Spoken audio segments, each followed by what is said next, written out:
സുപ്രഭാതം ആശംസിക്കുന്നു. ഇന്ന് ഈ പ്രഭാതത്തിൽ നമുക്ക് ചിന്തിപ്പാനുള്ളതായ വിഷയം നിയമവും കൃപയും എതിരേറ്റപ്പോൾ എന്നുള്ളതാണ്. റോമർക്കെഴുതിയ ലേഖനം 7-ാം അധ്യായം അതിൻ്റെ 7-ാം വാക്യം ഇപ്രകാരം പറയുന്നു: ആകയാൽ നാം എന്തു പറയണ്ടോ? ന്യായപ്രമാണം പാപമെന്നോ? ഒരു നാളും അരുത്.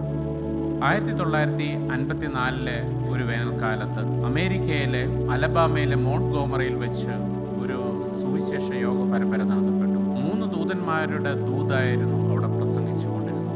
അത് നടത്തിയത് പ്രശസ്ത സുവിശേഷകനായ ഇ ക്ലീവ്ലാൻഡ് ആയിരുന്നു. അദ്ദേഹത്തിൻ്റെ പ്രസംഗം കേൾക്കുവാനായിട്ട് അനേക ആയിരങ്ങൾ അവിടെ കടന്നു വന്നിരുന്നു.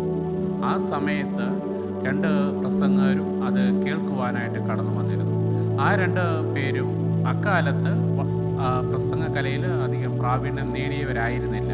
പിൽക്കാലത്ത് അവർ വളരെയധികം സുവിശേഷ പ്രസംഗത്തിൽ വളരെയധികം പേര് കേട്ടവരായിരുന്നു. അത് ഒന്ന് ഡോക്ടർ മാർട്ടിൻ ലൂതർ കിങ്ങും അതുപോലെ തന്നെ ഡേവിഡ് അബർനദിയുമായിരുന്നു അവിടെ കടന്നു വന്നത്. ഇവർ 2 പേരും ആ കാലത്ത് പ്രസംഗത്തിൽ അധികം പ്രാവീണ്യം നേടിയിരുന്നില്ല. എങ്കിലും ദൈവവചനത്തിൽ വളരെയധികം താല്പര്യമുള്ള വ്യക്തികളായിട്ടായിരുന്നു അവിടെ കടന്നു വന്നത്. ഇവർ 2 പേരും ആ പ്രസംഗം കേൾക്കുവാനായിട്ട് കടന്നു വന്നപ്പോൾ അന്ന് അവിടെ പ്രസംഗിച്ചതായ വിഷയം എന്ന് പറയുന്നത് തങ്ങളുടെ ആടുകളെ മോഷ്ടിക്കുന്നു എന്നുള്ളതായ വിഷയത്തെ അധികരിച്ചുകൊണ്ടായിരുന്നു ക്ലീവ്ലാൻഡ് അവിടെ പ്രസംഗിച്ചു കൊണ്ടിരുന്നത്. ഈ പ്രസംഗത്തിന് ശേഷം doctor Martin Luther King pastor ക്ലീവ്ലാൻഡിൻ്റെ അടുക്കൽ ചെന്ന് ഇപ്രകാരം പറഞ്ഞു: താങ്കൾ പ്രസംഗിച്ച വിഷയത്തിൽ ഞാൻ ഒരു വാക്ക് മാത്രമേ എപ്പോഴും കേട്ടിരുന്നുള്ളൂ.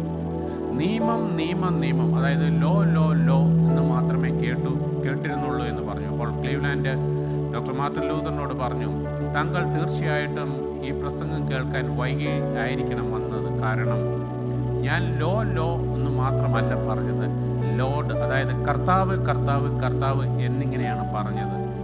എന്തുകൊണ്ടാണ് അത് പറഞ്ഞതെന്ന് ചോദിച്ചാൽ, കർത്താവ് എന്തിനാണ് ഈ ഭൂമിയിൽ വന്നതെന്നും അതിൻ്റെ ഉദ്ദേശം എന്താണെന്നും ജനങ്ങളെ ബോധ്യപ്പെടുത്തുന്നതിന് വേണ്ടിയിട്ടാണ് അപ്രകാരം പറഞ്ഞതെന്ന് പറഞ്ഞു. ഒരുപക്ഷെ അന്ന് അവിടെ പ്രസംഗിച്ചതായ വിഷയങ്ങളിലെല്ലാം 10 കൽപ്പനയുടെ പ്രാധാന്യത്തെക്കുറിച്ചായിരുന്നു പറഞ്ഞുകൊണ്ടിരുന്നത്. പുറപ്പാട് പുസ്തകം 20-1 മുതൽ, അതായത് 10 കൽപ്പനയുടെ തുടക്കം മുതൽ ദൈവം നമുക്ക് നൽകുന്ന നിയമത്തെ അവിടെ കാണുവാനായിട്ട് സാധിക്കുന്നു. ഈ നിയമത്തിലൂടെ നമ്മൾ മനസ്സിലാക്കേണ്ടത്, ദൈവം നമുക്ക് ഈ നിയമം തന്നിരിക്കുന്നത് ദൈവത്തിന് നമ്മളെക്കുറിച്ചുള്ള പ്രത്യേക പദ്ധതി ഉള്ളതിനാലാണ്. ഒരുപക്ഷെ പലപ്പോഴും നമ്മൾ ഈ നിയമങ്ങൾക്ക് പകരം പല യാഗങ്ങളും നേർച്ചകളുമൊക്കെ കഴിക്കുവാനായിട്ട് ശ്രമിക്കുന്നവരാണ്. എന്നാൽ ദൈവത്തിൻ്റെ കൽപ്പന അനുസരിക്കുന്നവരായ നാം മറ്റുള്ളതായ നേർച്ചകളും അതുപോലെ യാഗങ്ങളും നമ്മൾ അർപ്പിക്കേണ്ടതായ കാര്യമില്ല. ദൈവത്തിൻ്റെ ഒരു നിയമമുണ്ട്. ആ നിയമമെന്ന് പറയുന്നത് രക്ഷകനിലേക്ക് വിരൽ ചൂണ്ടുന്നതായ ഒന്നാണ്. അവിടെ നമ്മൾക്ക് മറ്റുള്ളതായ യാഗങ്ങളുടെ ഒന്നും ആവശ്യമില്ല. കാരണം ഇത് നമ്മുടെ പാപത്തിന് പരിഹാരമായിട്ട് കർത്താവായ യേശു ക്രിസ്തു ക്രൂശിൽ യാഗമായി തീർന്നു എന്നുള്ള യാഥാർത്ഥ്യം നമ്മൾ മനസ്സിലാക്കേണ്ടതായിട്ടുണ്ട്. എബ്രായർക്കെഴുതിയ ലേഖനം 9-ാം അധ്യായം അതിൻ്റെ 13-14 ഇപ്രകാരം പറയുന്നു: ആട്ടുകൊറ്റന്മാരുടെയും കാളുകളുടെയും രക്തവും മലിനപ്പെട്ടവരുടെ മേൽ തളിക്കുന്ന പശുഭസ്മവും ജഡികശുദ്ധി വരുത്തുന്നുവെങ്കിൽ നിത്യാത്മാവിനാൽ ദൈവത്തിന് തന്നെത്താൻ നിഷ്കളങ്കനായി അർപ്പിച്ച ക്രിസ്തുവിൻ്റെ രക്തം ജീവനുള്ള ദൈവത്തെ ആരാധിപ്പാൻ നിങ്ങളുടെ മനസ്സാക്ഷിയെ നിർജീവ പ്രവൃത്തികളെ പോക്കി എത്രയധികം ശുദ്ധീകരിക്കും. ഈ പറയുന്നതായ യാഗങ്ങളൊന്നും നമ്മുടെ പ്രവൃത്തിയെ ശുദ്ധീകരിക്കുവാനായിട്ടോ അത് ന്യായീകരിക്കുവാനായിട്ടോ സാധിക്കുന്നതല്ല. ദൈവം നമുക്ക് നൽകിയിരിക്കുന്നതായ നിയമം, ആ 10 കൽപ്പനകൾ, അത് അനുസരിച്ച് കൊണ്ട് മുന്നോട്ട് പോവുകയാണെങ്കിൽ നമ്മൾക്ക് ദൈവം തന്നിരിക്കുന്നതായ ആ കൃപ നമുക്ക് തീർച്ചയായിട്ടും ലഭിക്കും. അതുകൊണ്ടാണ് നമുക്ക് മുന്നമേ ഈ കൽപ്പനകൾ തന്നിരിക്കുന്നത്. ദൈവത്തിന് ഒരു പദ്ധതി ഉണ്ട് എന്നും അത് നമ്മുടെ രക്ഷയ്ക്കാണ് എന്നും നമ്മൾ മനസ്സിലാക്കുകയും ചെയ്യുന്നുവെങ്കിൽ തീർച്ചയായിട്ടും ദൈവത്തിൻ്റെ പദ്ധതിക്ക് നമ്മൾ കീഴ്പ്പെട്ടിരിക്കുന്നു എന്ന് നമുക്ക് മനസ്സിലാക്കുവാനായിട്ട് സാധിക്കും. അങ്ങനെ ദൈവത്തിനെ അനുസരിച്ചുകൊണ്ട്, ദൈവകൽപ്പനകളെ അനുസരിച്ചുകൊണ്ട് ദൈവത്തിന് കീഴ്പ്പെട്ടിരിക്കുന്നതായ ഒരു ജീവിതം നമ്മൾ നയിക്കുന്നുവെങ്കിൽ നമ്മൾ ഏറ്റവും അനുഗ്രഹിക്കപ്പെട്ടവരായിരിക്കും. അതിനായി ദൈവം നമ്മെ ഏവരെയും അനുഗ്രഹിക്കുമാറാകട്ടെ.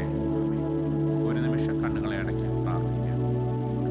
സ്നേഹവാനും കാരുണ്യവാനുമായ ഞങ്ങളുടെ സ്വർഗീയ വാഴ്ത്തപ്പെട്ട നല്ല ദൈവമേ, തിരുനാമത്തിന് സ്തോത്രം. മനോഹരമായ ഒരു പ്രഭാതം അടിയങ്ങൾക്ക് നൽകിയതിനെ നന്ദിയോടെ സ്തുതിക്കുന്നു, വാഴ്ത്തുന്നു.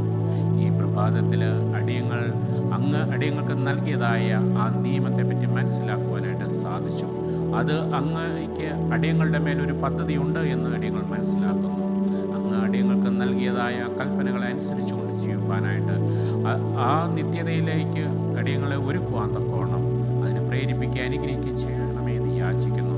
ഇന്ന് ഈ പ്രാർത്ഥനയിലായിരിക്കുന്ന ഓരോ മക്കളെയും തിരുസന്നിധിയിൽ സമർപ്പിക്കുന്നു. അങ്ങയുടെ കൃപയെ അനുഗ്രഹം അവരുടെ മേൽ ചൊരിയുമാറാകണമെന്ന് യാചിക്കുന്നു. അടിയങ്ങൾക്ക് ഇങ്ങനെ ഒരു അവസരം